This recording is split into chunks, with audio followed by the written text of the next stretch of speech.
হ্যাঁ।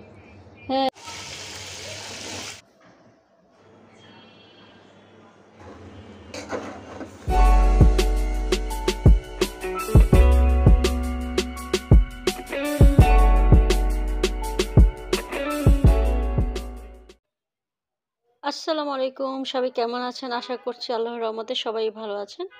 তো আরেকটি ব্লগ নিয়ে চলে এসেছি। সকালে উঠে এখন একটু গরম অনেক বেশি পড়ছে, যার কারণে প্রতিদিন গাছগুলোকে পানি দিতে হয়। আর এখানে হচ্ছে আমি হালিম রান্না করছিলাম সন্ধ্যা রাতে খাওয়ার জন্য। আসলে রোজা তো শেষ হয়ে যাচ্ছে, তো শেষ সময় আর কি, শেষ সময় ইফতার, শেষ সময়ে হালিম রান্না করছিলাম। তো গরুর মাংস দিয়েই রান্নাটা করছিলাম। আসলে হালিমটা গরুর মাংস ছাড়া মজা হয় না, তো রান্না করছিলাম সন্ধ্যা রাতে খাওয়ার জন্য। তো এই যে বাগারটা দিয়ে দিলাম। আসলে আমার সবসময় আমি হালিমে বাগার দিই, আমার কাছে মনে হয় যে বাগারটা দিলে টেস্টটা দ্বিগুণ হয়ে যায়। এটা আমার শুক্রবারের ব্লগ। তো আর এখানে হচ্ছে আমি চিকেন ভেজে নিচ্ছিলাম, যেহেতু শুক্রবারের পরেই তো হবে, তাই আর গরুর মাংসটা রান্না করিনি। এখানে হচ্ছে এই যে চিকেন রান্না করব, তো এখানে হচ্ছে মশলার মধ্যে আদা রসুন বাটা দিয়ে দিলাম। তারপর হচ্ছে এখন দিয়ে দিচ্ছি পেঁয়াজ বাটা আদা রসুন বাটা দিয়ে দিয়েছি। আর এখন মরিচ গুঁড়া, ধনিয়া গুঁড়া, মানে চিকেনে যা যা দিই সবসময়, হলুদ গুঁড়া সব কিছু দিয়ে দিলাম, জিরা গুঁড়া দিয়ে এই যে স্বাদ মতো লবণ দিয়ে দিলাম, দিয়ে এখন মশলাটাকে আর কি কষিয়ে নিব।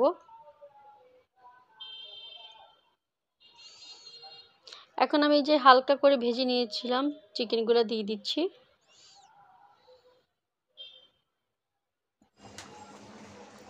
তো আমি বেশ কিছুক্ষণ কষানোর পরে ঝোল অ্যাড করে দিয়েছি। এখন হচ্ছে কাঁচামরিচ দিয়ে দিলাম, আর ভাজা জিরার গুঁড়া দিয়ে দিলাম, আর 2-3টা গরম মশলা দিয়ে দিলাম, আস্ত গরম মশলা আর কি। আর হচ্ছে চিংড়ি মাছও ভুনা করছি, একদম পেঁয়াজ দিয়ে ভুনা করছি, মানে পেঁয়াজ বেশি দিয়ে ভুনা করছি চিংড়ি মাছ, কারণ চিংড়ি মাছটা আসলে এবার ভুনা করলে অনেক মজা হয়। তো যাই হোক, আমার চিংড়ি মাছটা হয়ে গিয়েছে। লাস্টে দিয়ে দিলাম কাঁচামরিচ আর ধনেপাতা কুচি। আর এই যে আন্টিকে হচ্ছে শাওয়ার নেওয়ার পরে, শুক্রবার তো ওর আসলে মানে কোনো লেখাপড়া থাকে না, ওর ছুটি থাকে ফুল ডেতে। তো হচ্ছে ড্রয়িং করছিল, আর এই যে পাখি দুটোকে ওর সামনে বসিয়ে রেখেছে, প্রায় সময় নিয়ে এভাবে বসিয়ে রাখে। আর আমি এই যে ছোটটার সাথে কথা বলছিলাম। এই যে টুনটুনি, টুনটুনি তোমাদেরকে ভিডিও করছি, দেখেছো?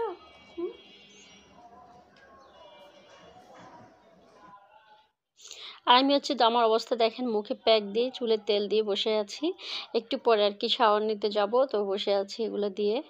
তো যাই হোক, শাওয়ার নেওয়ার পর অনেক গরম লাগছিল, আমি প্রচুর ঘামাচ্ছি। আমি শুধু ময়শ্চারাইজার দিয়েছি মুখে, আর কিছুই দেইনি, কিন্তু প্রচুর ঘামাচ্ছিলাম।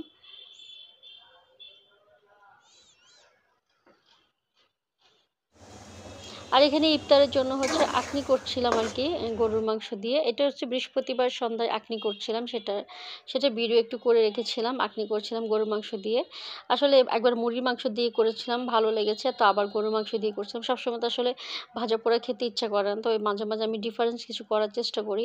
তো এই যে আমার আখনিটা পানি অ্যাড করে দিয়েছি, আর জয়ফল গুঁড়ো দিয়ে দিয়েছিলাম, আর এখন হচ্ছে কাঁচামরিচ দিয়ে দিলাম, লবণ দিয়ে দিয়েছি স্বাদ মতো। তো যাই হোক, এখন ওই যে জয়ফল গুঁড়া দিলাম আমি 1 চা চামচের মতো দিয়েছি।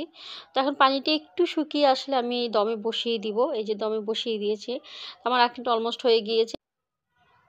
তো যাই হোক, আমার আঁকনিটা কিন্তু হয়ে গিয়েছে। আর সবাইকে ঈদের অনেক অনেক শুভেচ্ছা। রোজা তো শেষ হয়ে গিয়েছে, সবাই সুন্দর মতো ভালো মতো ঈদ করবেন।